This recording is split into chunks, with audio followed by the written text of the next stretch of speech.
Muy bien, entonces, lo que estamos hablando del mercado de capitales es que más allá de esta operatoria que tiene que ver con acciones, está la posibilidad de colocación de deuda, de empresas que colocan deuda en el mercado. Empresas que son, por lo general, empresas grandes, ¿sí?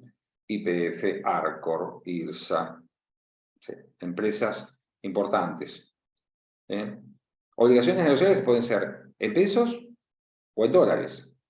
Es decir, un país muy trabado con tantos tipos de cambio como sabemos que existen, yo puedo encontrar una oportunidad de dolarización, yo como inversor, ¿no? Como comprador de esa deuda, puedo encontrar oportunidades de dolarizarme y obtener una renta en dólares.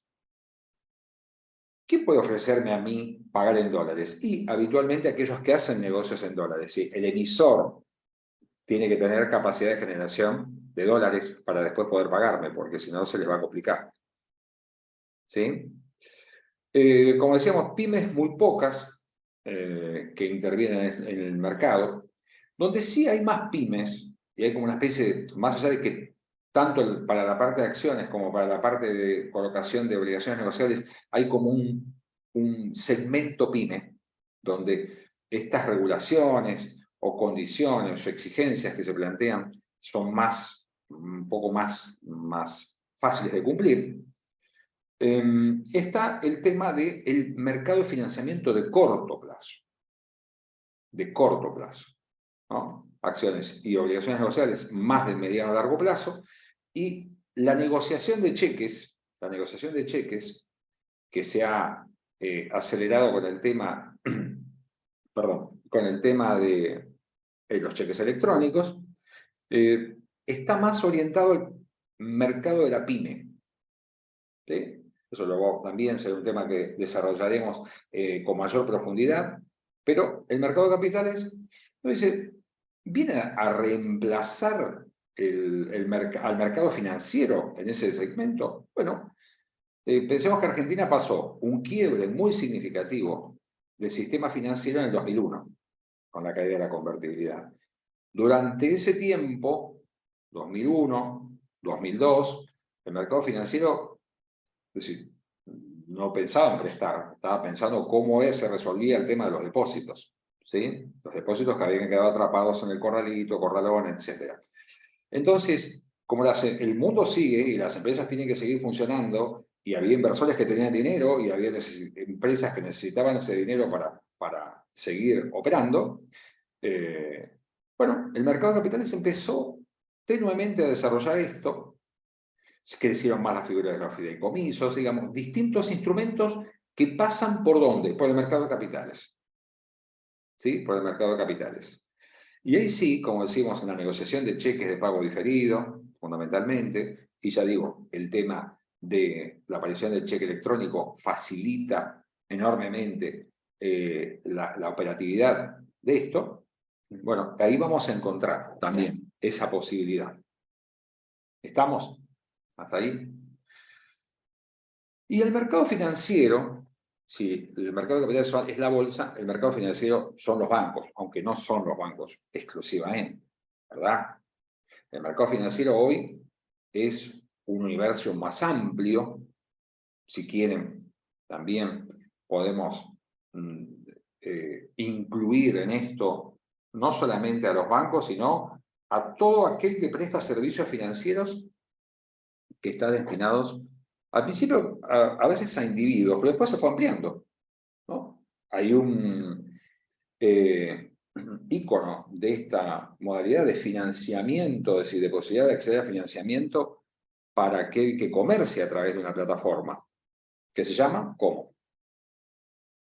Esa empresa icónica dirigida por una argentina. ¿Cómo se llama? ¿Es un banco? No es un banco, pero realiza operaciones, ¿no? Exactamente, estamos hablando de Mercado Pago, Mercado Libre, es decir, este holding, buscaremos después el nombre más apropiado, pero lo importante acá es comprender que ya hoy, si bien la relevancia y el tamaño de los bancos en el sistema financiero es el que marca un poco el pulso, existen otros jugadores, otros operadores que también prestan servicios financieros, ¿no? La diferencia, vamos a marcar un factor clave, porque dice, bueno, entonces, ¿por qué el banco me cobra determinadas cosas y otra empresa no, que presta servicios financieros? ¿Y por qué algunas están reguladas por el Banco Central y otras no? ¿Verdad? Hay diversos organismos de regulación. En la bolsa, fundamentalmente, es la Comisión Nacional de Valores. ¿Sí? Es interesante. Ustedes vayan familiarizándose con estos términos. Es decir, que puede autorizar una emisión de obligaciones negociables, es decir, que va chequeando las condiciones como para que el producto que sale a oferta pública realmente esté auditado. Y en el caso del sistema financiero, decir, bueno, hay entidades que están reguladas por el Banco Central y otras no. ¿Y cuál es el elemento que me hace poner a una entidad en una cesta o en otra? El tema llamamos nosotros la intermediación. Un banco lo que hace es tomar dinero de terceros y prestarlo. Hace más cosas, pero toma dinero de terceros. Es decir, el grueso del dinero que mueve un banco no es dinero del banco, no son capitales propios del banco. ¿Se entiende? Entonces, hay una captación de ahorros que después se traducen en colocaciones en préstamos y en muchas cosas más. Otras entidades otorgan préstamos, pero no hacen captación de ahorro de terceros. Es decir, no hay función de intermediación. No es que, como digamos así, juntan las puntas. Una unidad superavitaria que tiene un excedente y una unidad deficitaria que necesita de esos fondos. El banco se mete en el medio y une las puntas. Otros no. Entonces, unos están regulados por el Banco Central, con muchas exigencias, encaje, cumplimiento de normas, información, etc. Y otros, como no lo hacen, tienen menores regulaciones. Eso se traduce siempre en que es más ventajoso para nosotros tomar deuda en otros mercados. Siempre miremos muchas cosas, ¿no? Porque uno dice, bueno, no está la regulación del Banco Central, consecuentemente esto debe ser más barato. Es decir, generalmente la experiencia está diciendo que no. No soy pro banco, simplemente estoy diciendo que lo que está fuera, en el sistema financiero, fuera de lo que es el radar del Banco Central, uno se puede llevar sorpresas. ¿Sí? Siempre tiene que estudiar dónde se está metiendo. Entonces, hoy ya servicios financieros no es sinónimo de bancos. Hay muchas entidades diversas, ¿sí? Algunas nosotros lo tratamos en una materia que se llama Finanzas Siglo XXI, donde vemos cómo está de alguna manera compuesto hoy lo que llamamos el universo de la fintech, ¿sí? Seguramente escucharon hablar de eso. El crecimiento que tiene año tras año, la cantidad de jugadores, de operadores, de transacciones que se van haciendo, las intenciones de los bancos de establecer reglas más o menos parejas porque ven que se le escapan negocios que van a parar a este tipo de organizaciones. Bueno, ahí está, mercado financiero. Para operar, digamos lo que se llama la banca transaccional, tener una cuenta para poder emitir cheques, recibir depósitos, etcétera, a operaciones de préstamo, ¿no? Lo que se llaman operaciones activas de los bancos, donde colocan esos ahorros que dijimos que captan de terceros, y bueno, quizá yo puedo encontrar oportunidades ahí, para lo cual tendré que tener un historial crediticio, tendré que tener una vinculación comercial, donde aparecerán esos que dijimos antes, los pasivos expresos, ¿sí? Cuando digo, bueno, una visión muy tradicional, pero que nunca está ausente para uno que es cliente de un banco, que un banco te califique a vos crediticiamente, ¿sí? Y que diga, como califica a un individuo, y cómo lo califica, le dice, bueno, vos sos empleado, acreditas tu sueldo en mi entidad, ¿sí? Voy a tratar de ser claro. Si ustedes exploran ofertas de préstamos para personas, préstamos personales, van a encontrar que dice, si acreditas el sueldo, entonces trabajas en relación de dependencia, y acreditas tu sueldo en esta entidad, la tasa del préstamo es más baja.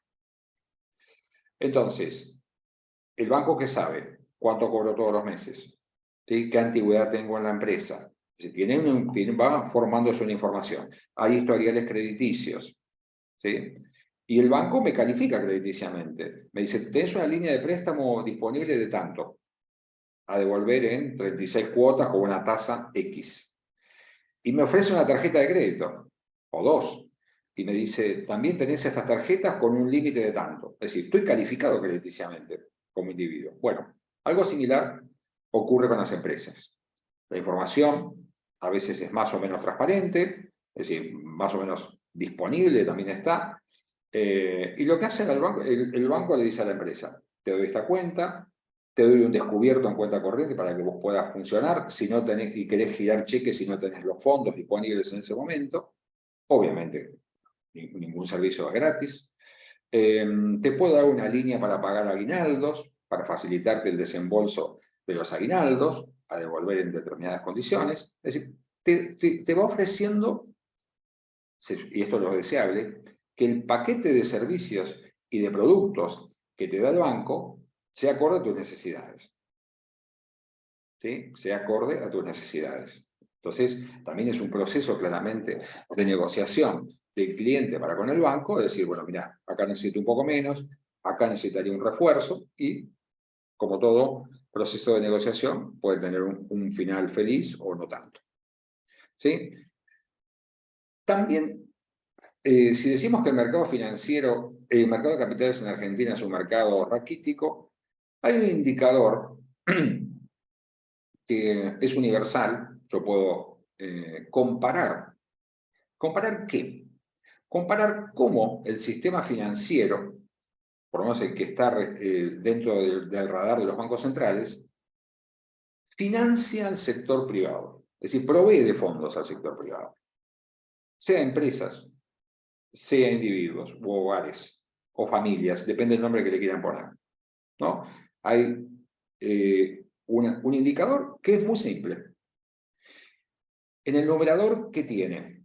Los préstamos que están otorgados, ¿sí?, al sector privado, a empresas o familias. Tarjetas de crédito, préstamos personales y toda la línea de créditos que a ustedes se les ocurra. Prendarios, hipotecarios, ¿sí?, préstamos a sola firma, etcétera, lo que le pueden dar a una empresa. ¿Qué hay en el denominador? El Producto Bruto Interno de ese país. ¿Sí? Entonces uno puede decir, bueno, muy bien, veamos qué pasa en Chile, veamos cómo funciona, porque uno no, de vuelta, como mencionábamos en la clase anterior, en el encuentro anterior, decíamos, ¿de qué me sirve que yo hable que en la Argentina se le prestan, no sé, 700.000 millones de pesos al sector privado? Fue un montón. Ahora, cuando yo relaciono eso con el Producto Bruto de un país, bueno, ahí obtengo una relación que es mucho más significativa y más esclarecedora de cuál es el nivel de provisión de fondos del sistema a los destinatarios. Argentina debe estar en este momento en una relación del 7%, más o menos. Esto puede ir cambiando de acuerdo a las evaluaciones del Producto Bruto, a las modificaciones mensuales que se van produciendo en un país con una inflación pavorosa. Ese nivel es pobrísimo, pobrísimo. Estamos hablando de países que tienen niveles de asistencia financiera del 60, 70, 80, 100%. Es decir, tanta asistencia como PBI hay. ¿Se entiende? Entonces uno puede mirar y dice, bueno, pero esto ocurre en Estados Unidos. No, miremos acá cerca. Miremos Bolivia, miremos Uruguay, miremos Paraguay, Colombia, no sé, el país que ustedes quieran, Brasil. Ustedes pongan relación deuda privada, de asistencia al sector privado PBI, cuentan en datos macro, que hay información de distintos países del mundo, buscan ese indicador y van a encontrar dónde está parado el país.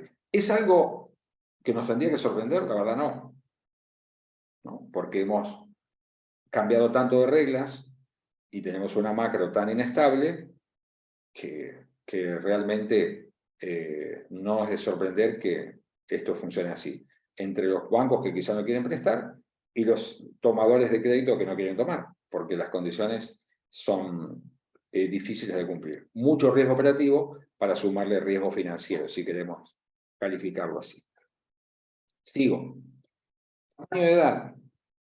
Empresas jóvenes y pequeñas tienen más dificultades de acceder al mercado, ¿sí? A cualquiera de los dos. Quizá más al financiero que al de capitales.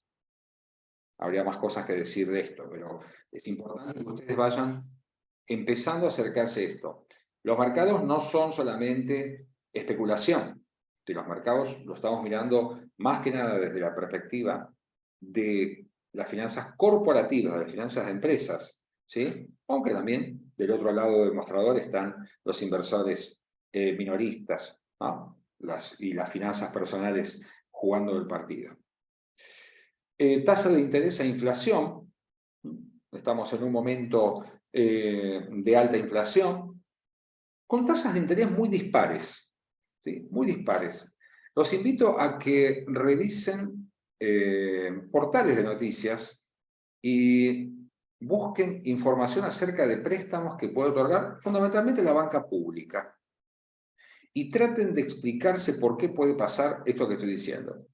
Es una tarea para el hogar, ¿sí? Miremos eso. Si un país tiene una inflación del 100%, le paga a sus ahorristas el 78% nominal anual, ¿sí? ¿A cuánto tendrían que prestar ese dinero? ¿No? Y sin embargo empezamos a ver números que llaman poderosamente la atención.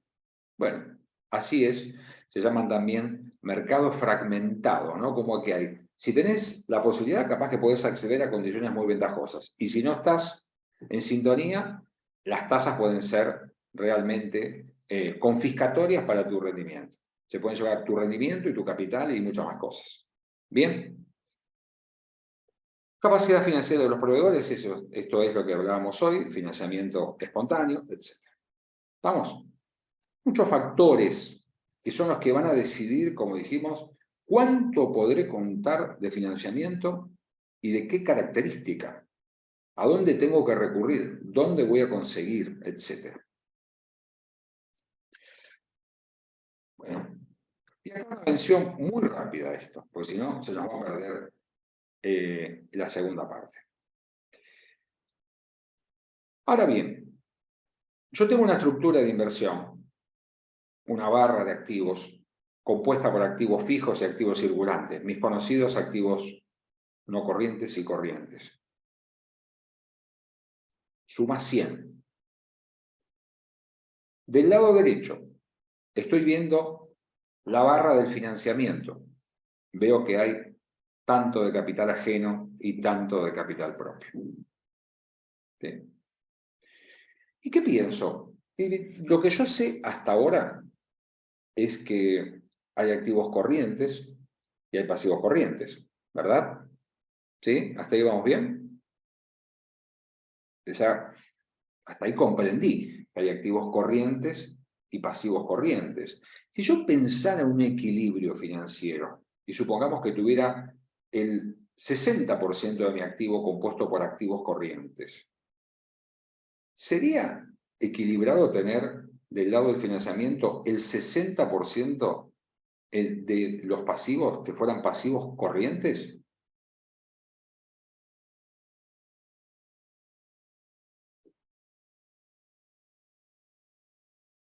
Regla de equilibrio financiero mínimo.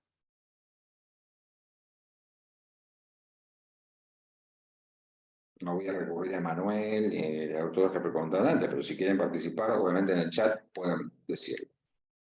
Tengo un activo donde el 60% es activo corriente y un pasivo, patrimonio neto, donde el 60% es pasivo corriente.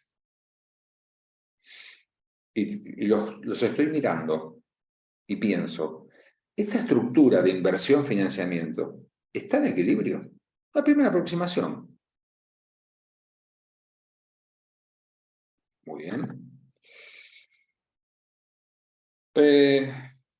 Acá tenemos dos, Manuel y Martina. Es así, Manuela, ¿no? ¿O Manuel? Bien. Estaría bien si, porque puedo cumplir mis obligaciones, dice Manuel. Muy bien. Es decir, si yo veo está en el equilibrio justamente mínimo, dice Florencia. Bien. Entonces, Si yo dijera, mira, acá tengo activos, donde el 60% se van a realizar, estoy leyendo el balance, leyendo el estado de situación patrimonial, se van a realizar en el plazo de un año. Y por el otro lado tengo pasivos, que en la misma proporción, que van a ser exigibles en el término de un año. Yo podría presumir, ¿sí?, que esa estructura está en equilibrio. Martina dice, ahí está leyendo bien esta cosa, leyendo bien con lo que sabe, ¿no? Con lo que sabe. Pero vamos a complicar a Martina la existencia en este plano. Entonces, definimos una regla de equilibrio financiero y decimos, la regla de equilibrio financiero exige que yo financie activos, ¿sí? Financie activos, mi inversión, con pasivos, que se hagan exigibles en un plazo, ¿sí? En un plazo, incorpore el tiempo. Acá porque estoy viendo fotos. Ojo, yo estoy viendo el activo y pasivo de un estado de situación patrimonial y de una foto a una fecha determinada. Y acá meto el tiempo y digo, la regla de equilibrio financiero mínimo me dice que mis activos deben ser financiados por pasivos, que se hagan exigibles esos pasivos en un plazo igual, en un plazo, meto el tiempo, igual o superior al tiempo que tarda en realizarse mi inversión.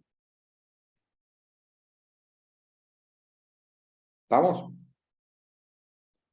Agrego el plazo, digo, a ver, este activo me decís si es corriente. Muy bien.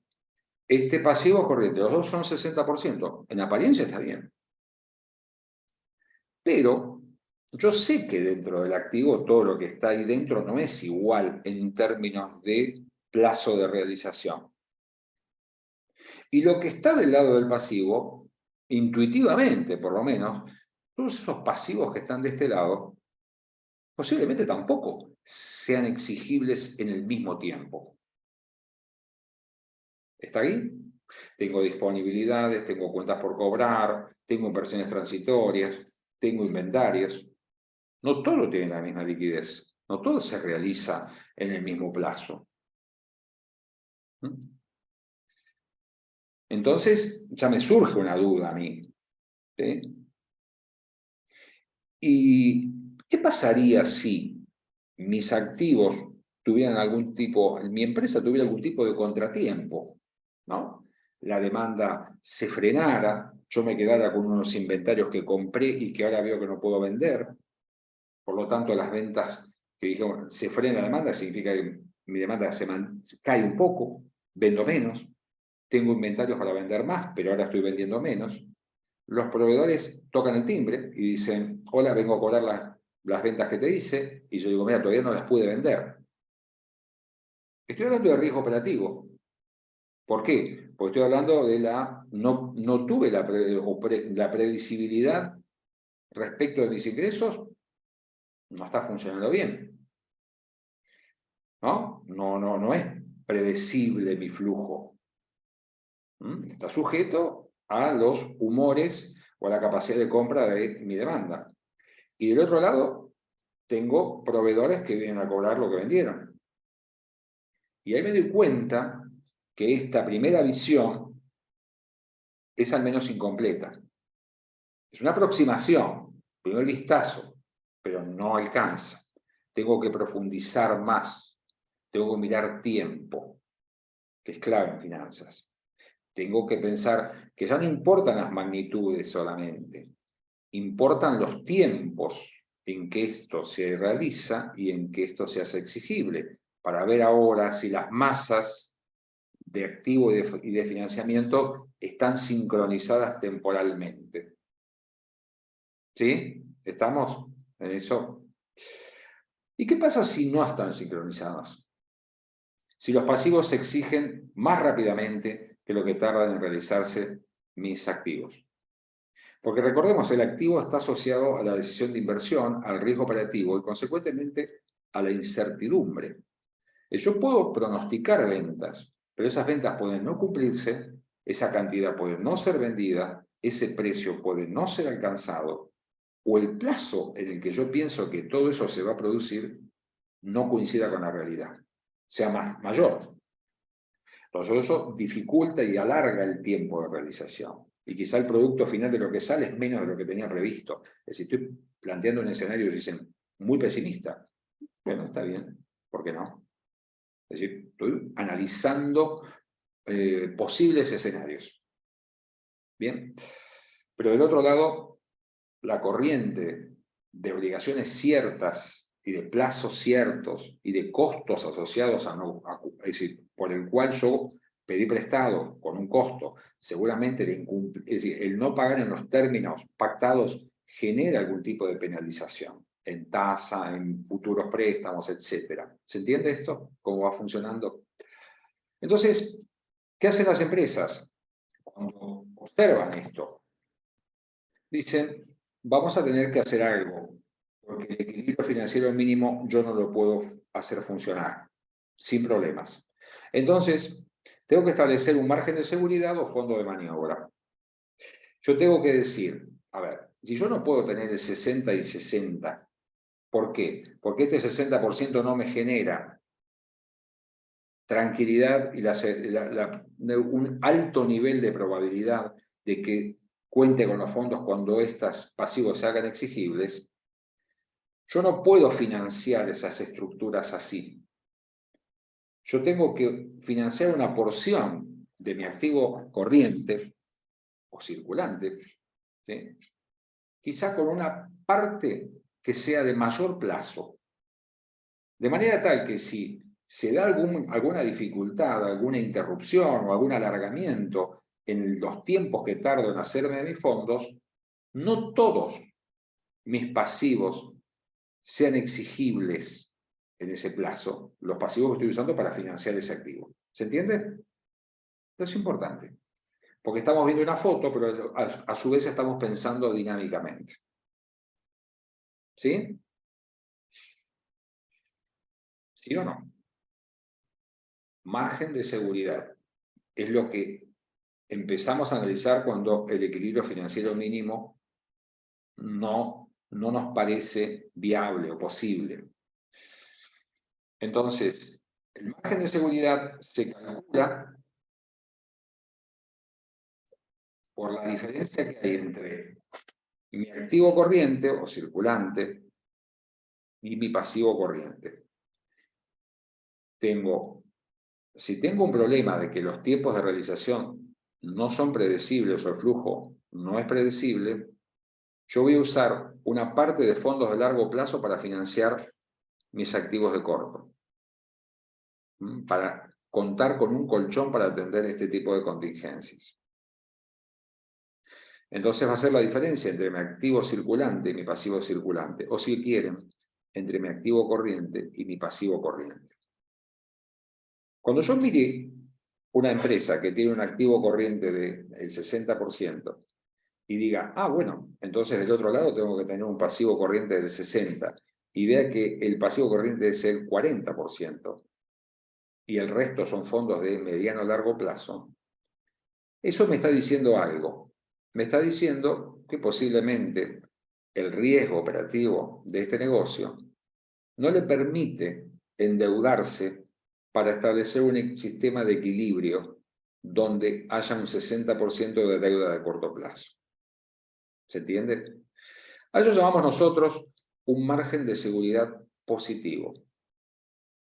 ¿Sí? Cuando parte del activo corriente / circulante es financiado, parte del activo corriente circulante es financiado con fondos de largo plazo, propios o ajenos. Cuando el margen de seguridad es neutro o nulo, vuelve a funcionar la hipótesis del equilibrio financiero mínimo. Todo este activo circulante está financiado íntegramente con pasivos circulantes. ¿Y cómo puede ser que sea negativo? Puede haber un margen de seguridad negativo. Es decir, ¿puedo yo utilizar fondos de corto plazo para financiar no solo la totalidad de mis activos circulantes, sino también una parte de mis activos fijos? no suena posible, ¿verdad? Por eso dijimos que se hagan exigibles en un plazo igual o mayor. Y lo que estamos hablando es decir, ¿cómo puede ser que una empresa use la deuda de corto plazo para financiar no solo el activo circulante, sino también el activo fijo, una parte? Bueno, vamos a ver que es posible bajo ciertas reglas. Yo simplemente acá las voy a enumerar, porque no quiero trabarme en esto, quiero avanzar en tema capital de trabajo. Nosotros vamos a mencionar acá esto, estrategias conservadoras, estrategias agresivas, y vamos a explicar qué significa. Cuando una empresa observa una situación que va a dar lugar a la recomendación de un margen de seguridad positivo, ¿sí? Se dice que la empresa está adoptando una estrategia de financiamiento conservador.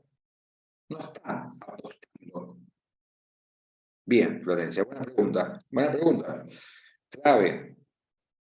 Esto que estamos hablando nosotros del margen de seguridad pareciera que no es una imposición legal, simplemente es una decisión del diseño en búsqueda de un equilibrio, de una armonía entre las decisiones de inversión y de financiamiento. Es decir, uno puede conocer una empresa, comprender el negocio, ver cuáles son sus activos, su comportamiento, sus operaciones, su riesgo, etcétera, mirar del otro lado y decir, esta empresa, sin ver la estructura, dice, cualitativamente, digamos, ¿no? Esta empresa tiene que tener un margen de seguridad positivo. Y cuando corren el telón, o desenvuelven le sacan el moño al paquete que tengo delante, miro así y veo que la empresa no tiene un margen de seguridad positivo. El margen de seguridad positivo sería una recomendación, ¿sí? Es decir, vos tendrías que ir a un diseño de estas de estructura de financiamiento, que para esta inversión sería este. Pero cuando miramos, no lo tiene. Bueno, eso me va a marcar seguramente dificultades financieras. ¿Sí? Pero está buena la pregunta. Es decir, yo me voy a encontrar a lo largo de mi desarrollo profesional o de mi vida como profesional, voy a encontrarme con organizaciones que tienen estructuras, que vos ves que funciona la empresa, pero está en permanente tensión, ¿sí? Con claramente muchas veces costos no visibles de esa tensión. ¿Por qué? Porque la estrategia que sincroniza el activo con los pasivos no es la adecuada. A veces por desconocimiento, a veces por impericia, por falta de profesionalismo o por falta de recursos en el mercado como para poder tomar las fuentes de financiamiento que necesita. ¿Sí? Entonces, esto me puedo encontrar organizaciones con el diseño que no tiene que tener. Eso es muy bueno y me parece que es quizá uno de las pérdidas de inocencia que podemos pensar. ¿Sí? Nos vamos a encontrar con eso. Bueno, esto lo vamos a ver con tranquilidad en dos clases, ¿sí? Pero yo quería mencionarlo, el tema de mirar en forma integrada ambas estructuras. ¿Qué estrategias conservadoras? ¿Qué características tienen las empresas que hacen eso? Ahora vamos con eso, con tranquilidad. ¿Cuáles son las consecuencias? Ahora vamos a ver esas cuestiones, ¿no? Una empresa conservadora, supongamos que tiene alto riesgo operativo, que no quiere tomar deuda, ¿qué tiene que hacer? Pues si no puede tomar deuda, va a tener que utilizar muchos recursos propios. ¿Sí? Muchos recursos propios para compensar la deuda que no puede tomar. ¿Sí? Que no puede tomar. Y si tiene que tener muchos recursos propios, yo ya empiezo, si quieren llamar así, a olfatear, que esa empresa mucha distribución de utilidades no debe hacer, porque tiene que priorizar la retención, que es la fuente de financiamiento más aconsejable para ella. ¿Estamos? Bien. En el otro extremo aparecen las estrategias agresivas, donde las posiciones son inversas, etc. Y después vamos a hablar de esto, no se preocupen, pero quería plantear. Acá lo que decía recién, ¿Manuel es o Manuel? Perdón. Manuel, perdón, plantea Manuel los tiempos, me decía, la duración del ciclo operativo. Por eso Manuel tiene algo más de letra. Es decir, la velocidad de conversión y de cancelación es un tema esencial, esencial, ¿no? Es decir, el primer factor que uno, es decir, más allá de mirar las estructuras, el primer factor que tiene que mirar es el tiempo, en que esto se produce. Porque si la conversión es más lenta que la cancelación, ya sabemos que hay un inconveniente. Si son iguales, tengo más margen. Y si convierto más rápido de lo que cancelo, tengo una ventaja. ¿Sí? Tengo una ventaja. Estoy más holgado, por lo menos, o sea, para atender mis compromisos y dispongo de dinero por un tiempo que puedo utilizarlo con otro propósito. ¿Sí? Entonces ahí está usando una palabra, ciclo operativo, que es lo que vamos a ver ya. ¿Estamos bien hasta acá? ¿Preguntas? Vamos a pasar a compartir la segunda parte de, de la clase.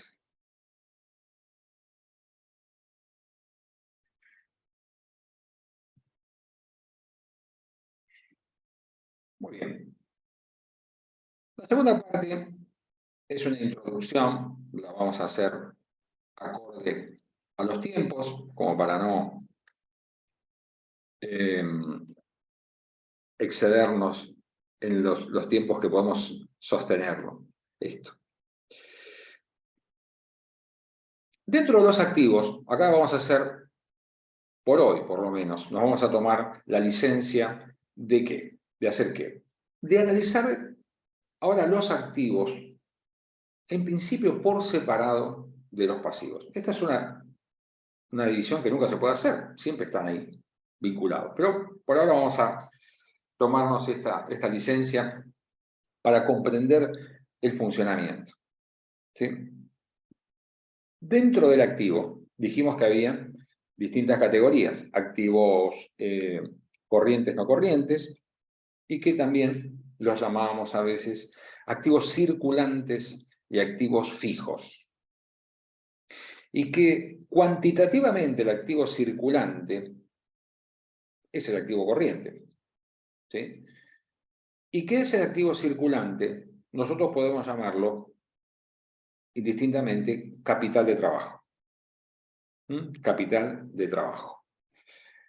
Entonces, cuando nosotros hablemos del capital de trabajo, algunos acá aclaran capital de trabajo bruto, ¿sí? ¿Qué es? Capital de trabajo es el conjunto de los activos circulantes que necesita la empresa o la organización para llevar adelante su ciclo operativo. Vamos a ir pasando. Vamos a ir pasando estas definiciones. Acá dice, capital de trabajo como requerimiento. ¿Qué quiere decir? ¿Cuánto capital de trabajo necesito? ¿Cuánto capital de trabajo requiero? Y vamos a ver también por qué. Por esta cuestión que vimos en el primer encuentro, de equilibrio entre la rentabilidad, la liquidez y el riesgo operativo, también esa cantidad y esa composición de activos que forman mi capital de trabajo, mis activos circulantes, eso a su vez es una restricción. ¿Por qué? Porque puede dificultar la liquidez del negocio, el tamaño del capital, la composición de esos activos puede dificultar la liquidez. Y jugar en contra a mi riesgo operativo también. Entonces, ahí es requerimiento, restricción. Es decir, no es gratis. Es decir, bueno, no importa el capital de trabajo. Nadie dice eso, en general en las empresas, pero a veces los comportamientos y las decisiones que se toman, pareciera que se tomaran en base a esa idea, que no importa el capital de trabajo, que tiene tal plasticidad, tiene como dotes mágicos, que puede soportar cualquier tipo de mala praxis financiera. ¿Estamos? Bien. Vamos a seguir entrando en terreno. Tengo acá, a ver si lo puedo checar un poco. Aquí. Entonces, definición, ya la dimos. el capital de trabajo, el conjunto de activos circulantes necesarios para llevar adelante mi ciclo operativo. Dije circulantes, no dije activos totales, solo los circulantes. No está el activo fijo metido acá adentro. No. ¿Es posible determinar esto? Más que posible es indispensable. ¿Cuánto?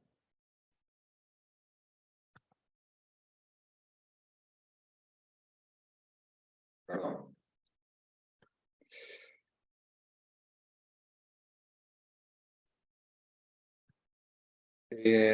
¿Es posible determinar adecuadamente la magnitud y composición del mismo? Es necesario determinar la magnitud y composición. ¿Por qué?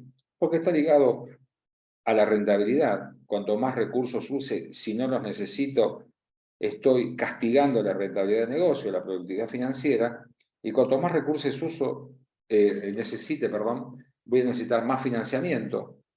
Por lo tanto, no es cualquier cantidad de capital de trabajo. Necesito determinarlo. No va a ser preciso, exacto, pero yo tengo que saber que necesito funcionar con la menor cantidad posible de capital de trabajo. Y vamos a ver, ahí sí, Manuel, el concepto de ciclo operativo, que es, ¿no? ¿Qué define? Yo pasé rápidamente esto, ¿no? ¿Qué define el tamaño del capital y su composición? Nuevamente la economía y el tipo de actividad, pero vamos estableciendo algunas reglas que son, la parte positiva de esto es su sencillez.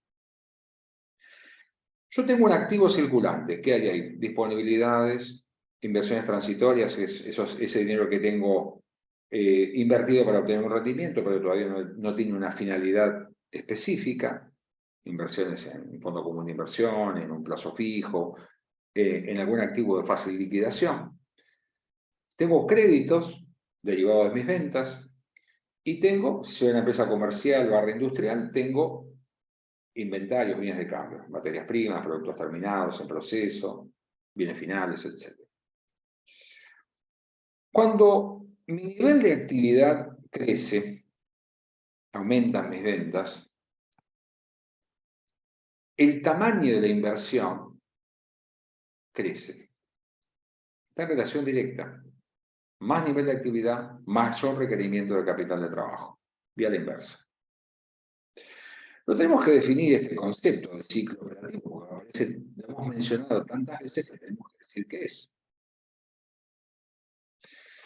Y de vuelta el tiempo. De vuelta el tiempo. El ciclo operativo es el tiempo que tarda, decimos en una versión muy simplificada, es el tiempo que tarda una unidad de dinero invertida para iniciar un ciclo de mis operaciones, el tiempo que tarda desde que la invierto hasta que la libero. ¿Y cuándo la libero? ¿No? Digo, bueno, tengo que invertir. Bueno, muy bien. Soy una empresa industrial, me hago el ejemplo.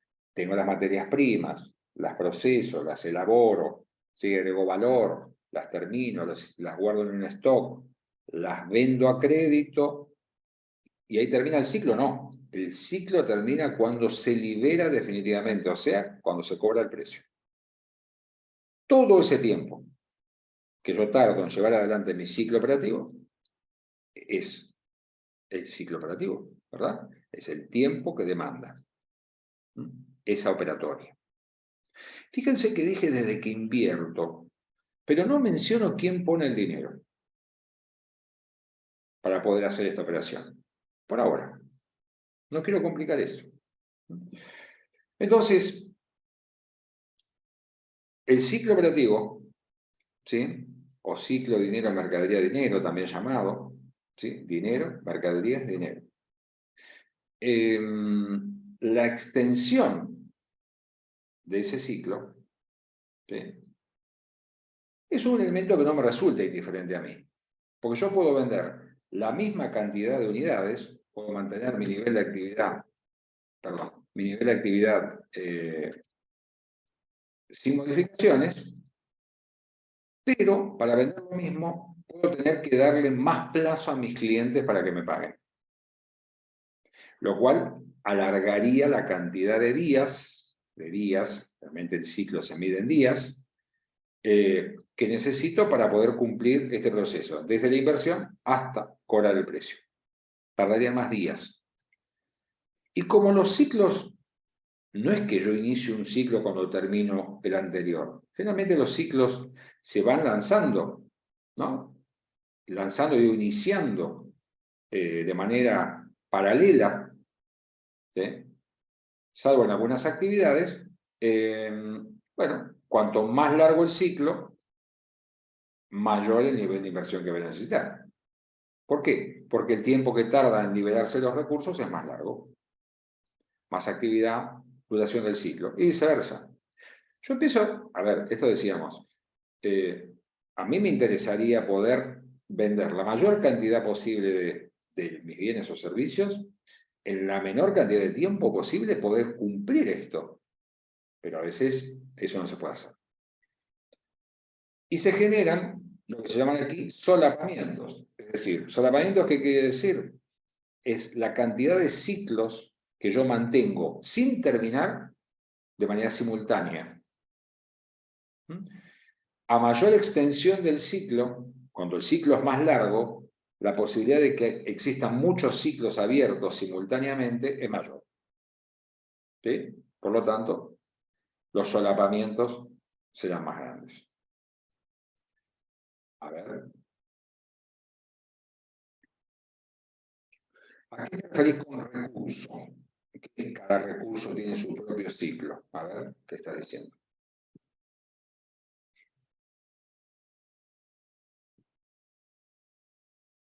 Uno puede pensar en una empresa que elabora o comercia un único producto, ¿verdad? Le vende a un solo tipo de cliente y tiene un solo ciclo, ¿verdad?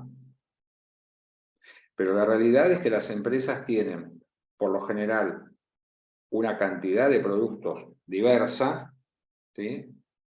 Y tienen una cartera de clientes distintos, canales de comercialización diferentes.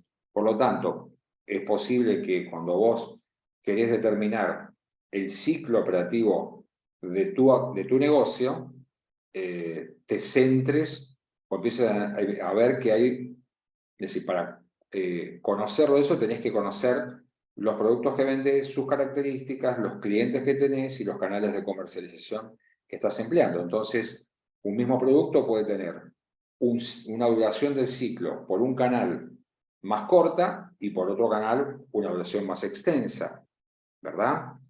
Ese tipo de cosas pueden suceder, es decir, son perfectamente posibles.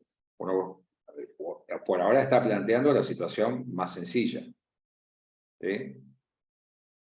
Como que todo es homogéneo, un único producto y una única duración del ciclo, lo que supone, digo, como conductas estables. Pero pensémoslo, vendo al minoreo y a su vez tengo distribuidores en la provincia de Buenos Aires o exporto fuera de la Argentina y, bueno, los plazos de comercialización y cobro son diferentes a lo que puedo obtener en una venta minorista en un canal propio de terceros.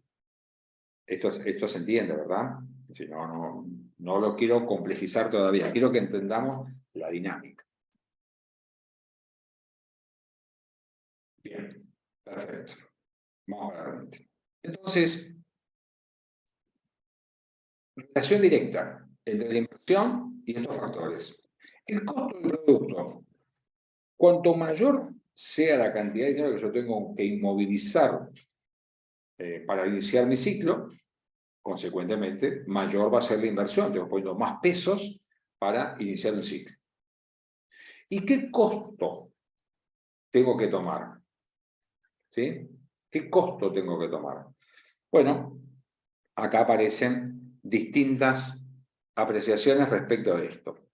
¿Es el costo total? ¿Es el costo variable? ¿Es el costo fijo? Y acá responden. En una empresa de servicios con ciclo corto es más rápida la inversión. No la inversión, es más rápido el ciclo. Consecuentemente, ¿qué va a pasar? La inversión va a ser menor. Por lo menos en lo que respecta al ciclo. ¿Se entiende? ¿Sí? Un ciclo corto, ¿estamos? Bien, Valentín. Un ciclo corto lo que hace es achicar la demanda de recursos que vos necesitas para tu capital de trabajo. A medida que si el ciclo se alargara, mayor demanda, absorbe más recursos. El ciclo se acorta, libera recursos, reduce activo y libera fuentes de financiamiento para lo que vos decidas. ¿Sí? ¿Estamos? Bien. De vuelta, ¿qué costo? Hay distintas una condición. Como nosotros estamos pensando financieramente, vamos a ir desde lo económico a lo financiero. Pero yo pensara financieramente, del punto de vista de los fondos a invertir, ¿qué costo tendría que tomar? ¿Qué piensan? De las categorías de costos que conocen, ¿qué costo tomarían?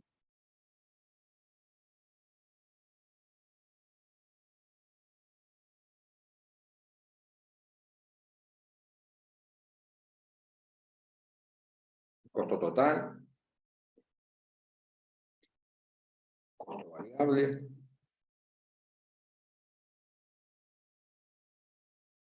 costo erogable.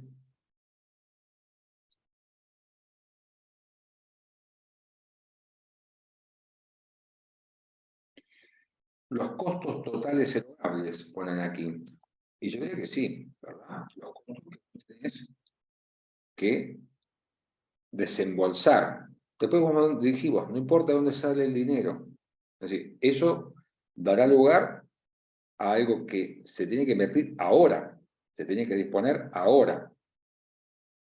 Eh, Así que analizo los costos erogables. Tengo un costo del producto, sí, digamos, todas las definiciones de costo que uno quiere hacer con otros propósitos a los fines de la inversión, es así, costo erogable. Si no estaría sobredimensionando mi demanda de recursos. Bien, ¿vamos bien hasta acá? Acá empiezan más factores que pueden alterar transitoriamente el tamaño del capital de trabajo, ciclo de negocios, expansión, estancamiento, recesión, estacionalidad. Hay momentos, actividades que están afectadas por ejemplo, por el turismo, por la naturaleza del producto básico que yo empleo y que se tiene que cosechar y procesar en una época determinada, por lo tanto hay un aumento en el tamaño de mi capital de trabajo en un periodo de tiempo y después, a medida que la demanda empieza a aparecer, ese capital de trabajo va cayendo y va sufriendo transformaciones, ¿no? Pues yo digo, bueno, tengo algo que tenía estoqueado como materia prima, después la procesé, pero todavía no la vendí, y a medida que la voy vendiendo, ahí sí se empieza a producir una reducción, ¿no? Empiezo a ver cómo el nivel, el tamaño del capital de trabajo va cambiando, ¿no? ¿Estamos? Bien. La inflación como factor. La inflación como factor. ¿Qué me está diciendo acá? Y bien, acá vamos a tomar un segundo. La diferencia entre lo nominal y lo real. Me parece clave. La inflación modifica el tamaño del capital de trabajo. Y yo tengo que decir que sí. Claramente, sí. Porque si el costo aumenta, el costo determina el tamaño del capital de trabajo, la inflación, que es un aumento sostenido y generalizado de los precios, afecta todos los costos. Por lo tanto, es un fenómeno que arrasa con todos los costos. Y claramente eso implica que yo necesito más dinero para poder mantener, es decir, el dinero, esa mayor cantidad de dinero en términos nominales, a mantener el mismo capital de trabajo que tenía. Es decir, tengo la misma actividad, el mismo nivel de actividad, tengo la misma duración del ciclo. Lo que apareció es la inflación, que me eleva todos los costos y me demanda más recursos. Entonces, bueno, ahí tengo que ver este tema. Un crecimiento nominal de mi capital de trabajo para mantener el mismo capital real. ¿Sí? Ahora, el hecho de lo nominal no es un asiento contable. Vamos a ver que el fenómeno inflacionario tiene distintas manifestaciones y pensar en nominal pareciera que es un hecho espontáneo, natural, que dice, bueno, está bien, necesito más capital de trabajo, cambió la lista de precios, aumentaron los salarios, etcétera, los costos erogables, voy sumando, sí, pero no. Lo nominal exige también un esfuerzo, claramente. Es decir, hay que conseguir esos mayores recursos nominales, ¿sí? Y eso a veces no es tan simple, no es un proceso automático donde todo el mundo, cuando a mí me suben los precios, mis costos, yo voy a mis clientes y les digo, te voy a subir los precios y me aplauden cuando voy con una nueva lista. Es decir, en general, todos los agentes económicos tratan de resistirse a este proceso de traslación de la inflación, ¿no? Porque saben que eso va a llegar, es decir, lo que va a traducirse son mayores costos, si ellos no pueden hacer el mismo juego, se les va a dificultar la forma de financiar esa mayor inversión de capital de trabajo, por lo tanto, ojo con esto. Yo entiendo a veces que uno repite un concepto nominal y real, no lo confundan, pero lo repite, pero tienen que entender que son más fondos que van a ser exigidos y que esos fondos tienen que aparecer de algún lado. Y que si yo no puedo trasladar voy a tener problemas. Y que si mis clientes dicen que no, me va a traer dificultades. Y si eso pasa, va a modificar de alguna manera o va a exigir que alguna otra fuente de financiamiento salga al rescate de eso. Vamos a volver sobre este punto. Pero la inflación es un elemento más y para todas las economías mundiales ahora, pero en los países que tenemos 3 dígitos de inflación, que es una locura, es mucho más brusco y más potente como elemento que influye. ¿Qué pasa? Bueno, esto que hablábamos hoy, ¿se acuerdan de los pasivos cognitivos? Son las empresas para manejar la inflación, ¿no? ¿Qué estrategias siguen? Vamos a tener un pequeño videíto extra que vamos a subir también para explicar las estrategias antiinflacionarias, ¿sí? O por lo menos cómo las empresas intentan protegerse de la inflación, ¿sí? Entonces, la más elemental es esta que está debajo, ¿no? Si yo sé que mis activos monetarios se desvalorizan frente a la inflación, buscaría tener la misma cantidad de pasivos monetarios para beneficiarme, ¿sí?, de la desvalorización de esos pasivos, ¿no? Entonces, tendré un equilibrio. Lo que pierdo por mis activos, lo recupero por la desvalorización de los pasivos monetarios. ¿Estamos? Pero es una estrategia que todo el mundo conoce y pensemos que en un país o en una economía digamos, cuando ya se instala la inflación y todo el mundo está alerta, bueno, todo el mundo trata de jugar un juego parecido. Por lo tanto, a veces se suma cero, a veces no. Pero vamos acá a profundizar un poco más el tema del ciclo operativo.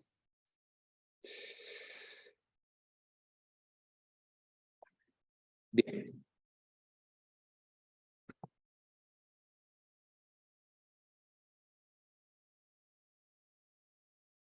Así es, sí, exactamente. Este planteo que no puedo subir, que está haciendo Florencia. A ver, si nosotros pensamos, a ver, que tenemos, pensando ahora solo en inversión en capital de trabajo, y que esa inversión en capital de trabajo la financio el 80% con proveedores y el 20% con ganancias retenidas. Tengo un margen de seguridad positivo, si quiero volver al anterior. ¿Y las ganancias retenidas de dónde salen? Y bueno, de las ganancias que voy generando a lo largo del proceso, que es lo que voy a comentar aquí ahora, ¿verdad? Y si mis costos, yo tengo un proceso donde mis costos aumentan el 6% y mis clientes no me dejan trasladar más del 3%, mis ganancias van a caer, ¿verdad? Y si caen mis ganancias y yo quiero seguir repartiendo lo que estaba repartiendo hasta ese momento, consecuentemente, la capacidad de retener, la cantidad de utilidades que voy a retener va a ser menor, porque gano menos que antes. En términos reales gano menos que antes, ¿no? Mis costos subieron el 6%, mis precios subieron el 3%, mi margen cayó. Y al caer el margen, caen las ganancias, y al caer las ganancias, si no hago algo, yo puedo hacer dos cosas. Por ahora, no quiero que nos enredemos con esto. Yo voy a tener que retener un porcentaje mayor de mis utilidades para compensar la caída de la ganancia, o bien tomar una deuda.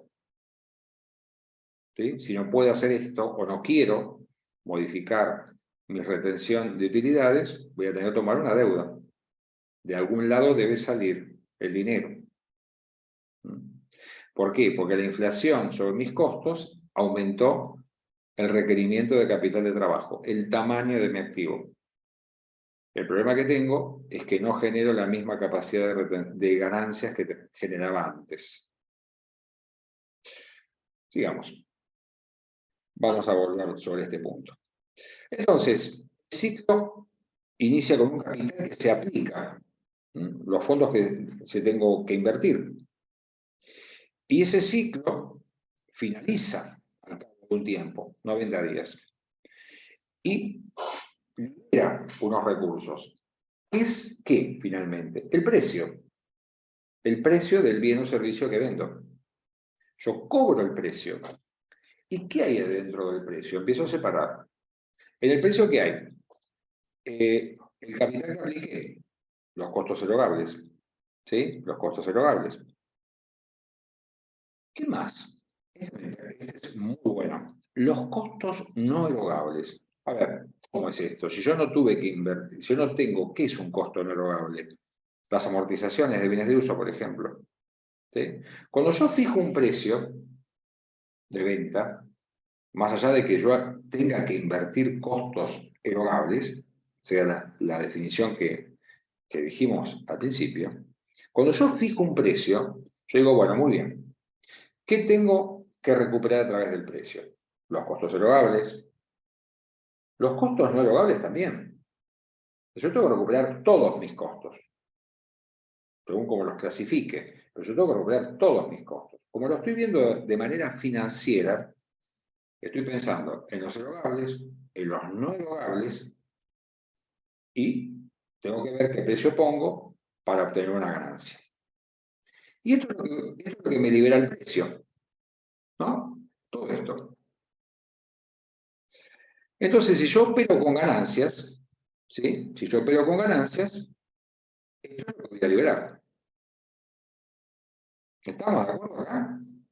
Invertí, supongamos, 80 pesos para iniciar un ciclo y liberé 130. ¿Qué hay en los 130? 80% de capital, 80 pesos de capital aplicado, erogables, 20 pesos de costos no erogables, amortizaciones, depende del sistema que emplee, supongamos que amortizo por unidad producida, y 30 pesos de ganancia. Así se integran, yo hago la radiografía de mi precio. 80, 20 y 30.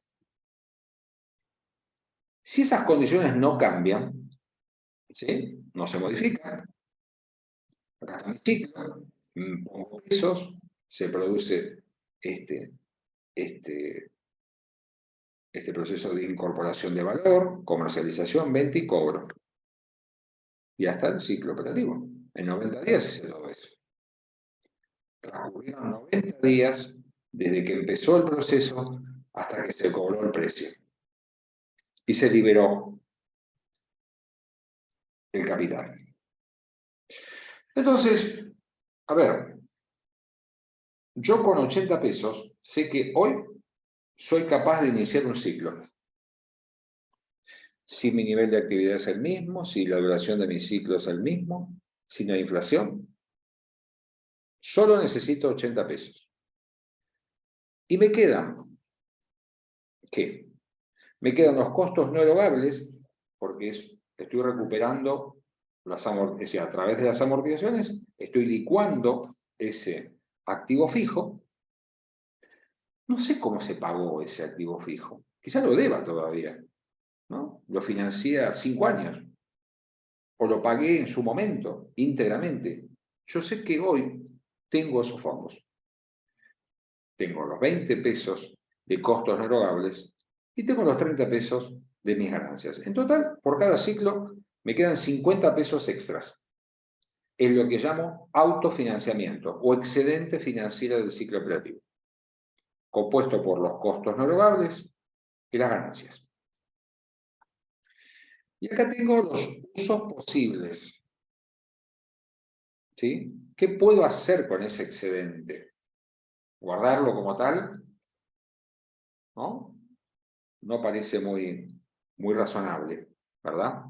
Entonces empiezo a pensar, ¿qué podría hacer? Puedo crecer, puedo iniciar ciclos con un mayor nivel de actividad, ¿sí? Que demande ya más recursos, por lo tanto con 80 no me alcanza, necesito 90 o 100 pesos, ¿no? Entonces tengo 50 para repartir. ¿Puedo repartir más utilidades? No necesito quedarme con, tengo más ahora disponible, mira, no hace falta. ¿Puedo reponer o renovar activo fijo, pagar impuestos, pagar deudas? Pero no me preocupa mucho eso. Si estoy en fase expansiva de la actividad, si yo veo que la actividad crece, lo único que decían, factores que determinan tal o cual cosa. Si yo encuentro posibilidad de que mi nivel de actividad crezca y crezca mi capital de trabajo, bueno, tengo una fuente de financiamiento. El autofinanciamiento, costos no erogables, perdón, y ganancias son fuentes de financiamiento. Fuentes de financiamiento. Fondos líquidos. Cobré el precio. Está acá, en mi poder. Finalizó el ciclo. No es caja pura. Entonces, puedo hacer esto. El orden lo fija uno. Lo fija uno por sus políticas, lo fija uno por su entorno, lo fija uno por sus objetivos. Es decir, lo que sí les puedo dar casi una certeza, no van a poder satisfacer todos los objetivos de manera simultánea. Van a priorizar, van a jerarquizar, ¿sí? En expansión van a querer crecer, van a usar más recursos, van a querer contar quizá con más activo inmovilizado. No es que les alcance para todo esto, pero bueno, pueden pagar una seña, no sé, es decir, pueden hacer más cosas. En un entorno recesivo no van a pensar en crecer porque está cayendo la actividad. Quizá pueden pensar en pagar deudas para que bajar ¿qué? El riesgo financiero, ¿no? Entonces usan esos recursos y dicen, no repartamos, salgamos los pasivos estos complicados que tenemos o más onerosos, salgamos con los recursos estos que nos permiten ir cancelando. El orden depende del momento, depende de la política de la empresa, me refiero, ¿no? Esos factores van a establecer la jerarquía. Ahora, algunas menciones. ¿Qué pasa si la empresa no opera con ganancias? Algo de punto de equilibrio, ¿sí? Muy básico. ¿Qué pasa si la empresa en lugar de vender a 130 pesos cada unidad ciclo, ¿sí? Obtener 130 pesos y tiene cuánto de costo? ¿Cuánto es el costo que tiene la empresa? Cada vez que obtiene 130 pesos, ¿cuál es el costo que tiene? Ahora pienso en un estado de resultados. ¿Cuál es el costo que tiene? Ustedes fueron anotando. Tenemos un ejemplo muy sencillo. 130 es lo que libera el ciclo. Es el precio de venta. ¿Cuáles son los costos de la empresa? Porque acá estoy hablando de ganancias, punto de equilibrio. ¿Cuáles son los costos?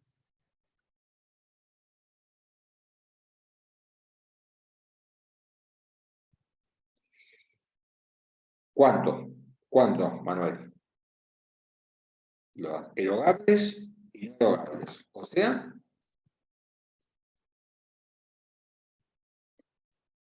80 más 80 más 20. Bien, perfecto. Entonces, si yo miro mi estado de resultados, si mi precio de venta está por debajo de 100, ¿sí? Estoy en zona de pérdida, porque no alcanza a recuperar todos los costos, ¿verdad? Recupero a 90 pesos, recupero todos los erogables, 80, y una parte de los no erogables, 10 pesos. Eran 20, solo 10. ¿Mi funcionamiento financiero se ve trabado inmediatamente? La respuesta es no, porque alcanzo a liberar al menos, en este caso, todos los costos erogables. Es decir, que puedo iniciar nuevos ciclos. Y ustedes podrían preguntar, ¿para qué quiere iniciar ciclos si está perdiendo plata? Hay veces que toca perder. Hay veces que toca perder y hay que seguir. Es decir, la pérdida no implica parar definitivamente las actividades.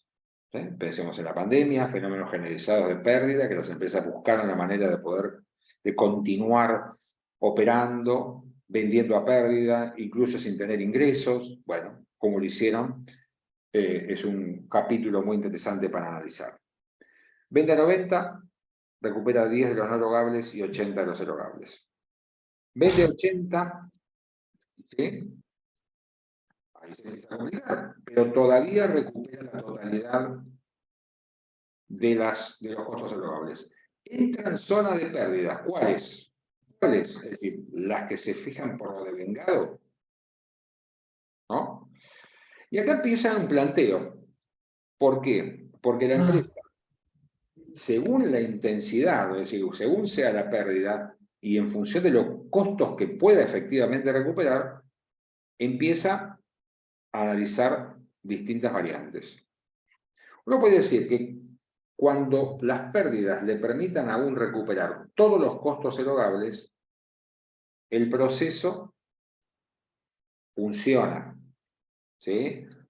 Sí, funciona en una zona muy riesgosa, pero uno sí es bueno. ¿Qué no tiene? No tiene ganancias y no está recuperando los costos no erogables. Perdió el motor del autofinanciamiento. ¿Sí? Obviamente la rentabilidad es negativa, porque cada peso que invierte obtiene resultados negativos, ¿no? El problema es plantearse cuando la empresa opera obteniendo un ingreso inferior a los costos erogables. ¿Qué pasa si él liberara 70 pesos al finalizar el ciclo? ¿Entendemos esto? Estamos hablando de dinero que durante un tiempo está invertido y se libera.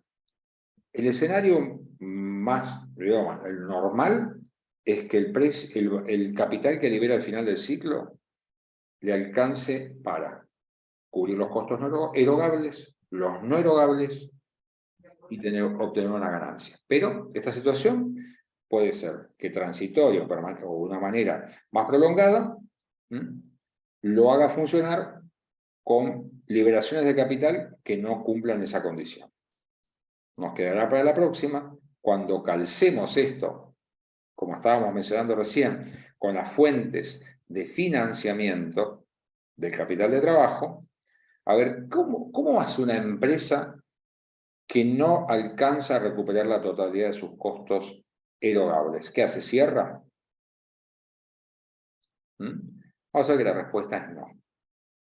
Vamos a ver que la respuesta es no. Vamos a ver qué puede hacer y por cuánto tiempo. ¿Sí? Pero la respuesta no es definitivamente ante un no.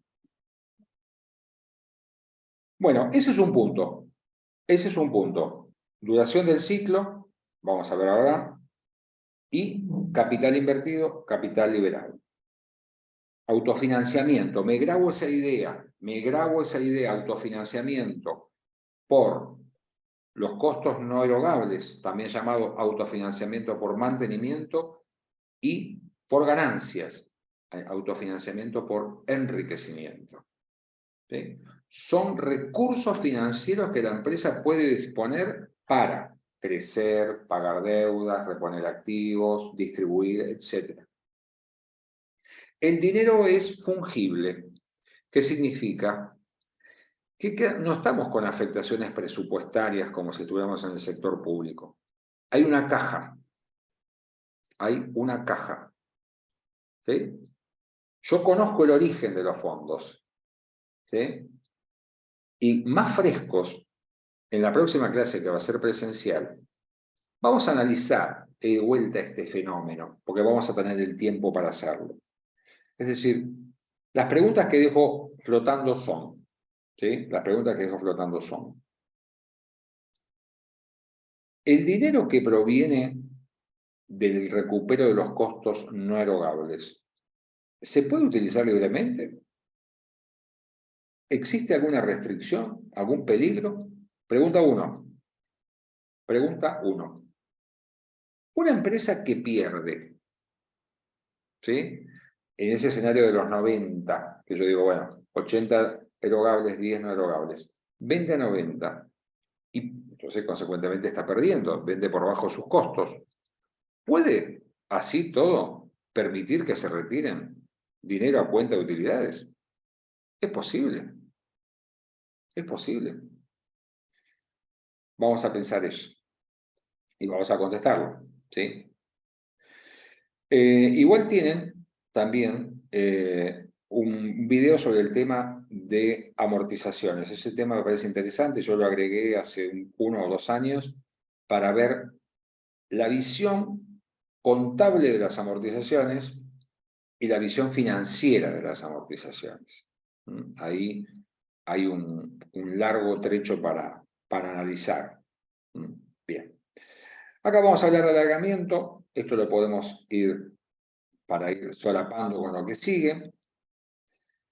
Alargamiento del ciclo. Sabemos que aumenta el tamaño de la inversión. Vamos a hablar de algunas cosas más, o mencionarlas al menos. Insuficiencia y exceso de capital de trabajo. ¿Se acuerdan que dijimos al principio? ¿Es necesario saber la cantidad y composición de capital de trabajo? La respuesta es sí. Yo tengo que saber cuánto necesito para cumplir mi ciclo operativo, para cumplir mis objetivos empresarios. Y si no tengo el capital de trabajo necesario, ¿qué pasa? Y estoy acá, estoy en insuficiencia. No es que achiqué la demanda de capital de trabajo. No, la torné insuficiente. No me alcanza para llevar adelante mi ciclo. ¿Sí? O viceversa. Es eso. Perdón.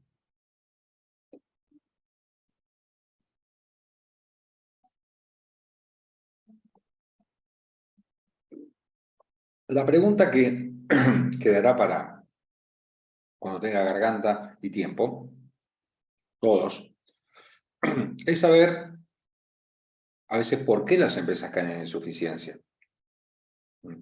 ¿Cuáles son las causas que provocan que las empresas caigan en insuficiencia? ¿Y cuáles son las consecuencias? Causas y efectos, siempre, causas y efectos. Acá las mencionamos, quedan en la presentación, están en la bibliografía. Entender por qué una empresa cae en insuficiencia. Hay más de una causa. El efecto espejo hace, ¿sí? El efecto espejo hace, yo estoy pasando acá las diapositivas, que las causas de la insuficiencia, que sean, por ejemplo, esta, me parece muy interesante, una política poco conservadora con respecto al retiro de utilidades, es decir, una actitud muy dispendiosa. Gané 30 por cada ciclo, reparto 60. Entonces repartí la ganancia, repartí los costos no erogables y repartí capital de trabajo. repartí capital de trabajo. Entonces, cuando quiero iniciar un nuevo ciclo, que necesito 80, me di cuenta que me quedé con 70. ¿Por qué? Porque repartí, es decir, retiré del negocio. Después esto también lo vamos a hablar. El retiro a veces no es la ganancia. Las empresas no esperan a finalizar el año para llevar el dinero a la casa de los propietarios. Mensual, semanalmente, los propietarios, y principalmente en pequeñas y medianas empresas, como se mencionó hoy, van retirando dinero. Tienen una cuenta y van retirando dinero. Y si no están claros los números, se pueden retirar dinero que, ignorando que están haciendo ¿qué? Retirando capital de trabajo. Se están llevando una parte del capital de trabajo para su consumo. A veces no lo saben, a veces piensan que es justo y que de algún modo esto se resolverá, y a veces no es tan sencilla la solución. Está la empresa que pierde, la que no gana y tiene problemas de insuficiencia. Está la empresa que gana y retira más dinero del que debe y también cae en insuficiencia. Son varias las causas, no hay una sola. Muy bien, y hasta acá llegamos. Hasta acá llegamos planteando este interrogante, ¿no? Acá, digamos. Unas son las causas, ¿por qué caigo en insuficiencia? Y las otras son las consecuencias. Ahora, ¿qué pasa cuando caigo en insuficiencia? ¿Qué efectos se producen? Afectamos rentabilidad, liquidez y riesgo. ¿Cuál de ellos? Un próximo capítulo, ¿sí? Para no saturar tanto el tema. Muy bien, con lo poco que queda ya, está muy bien. El próximo encuentro va a ser ya presencial. Vamos a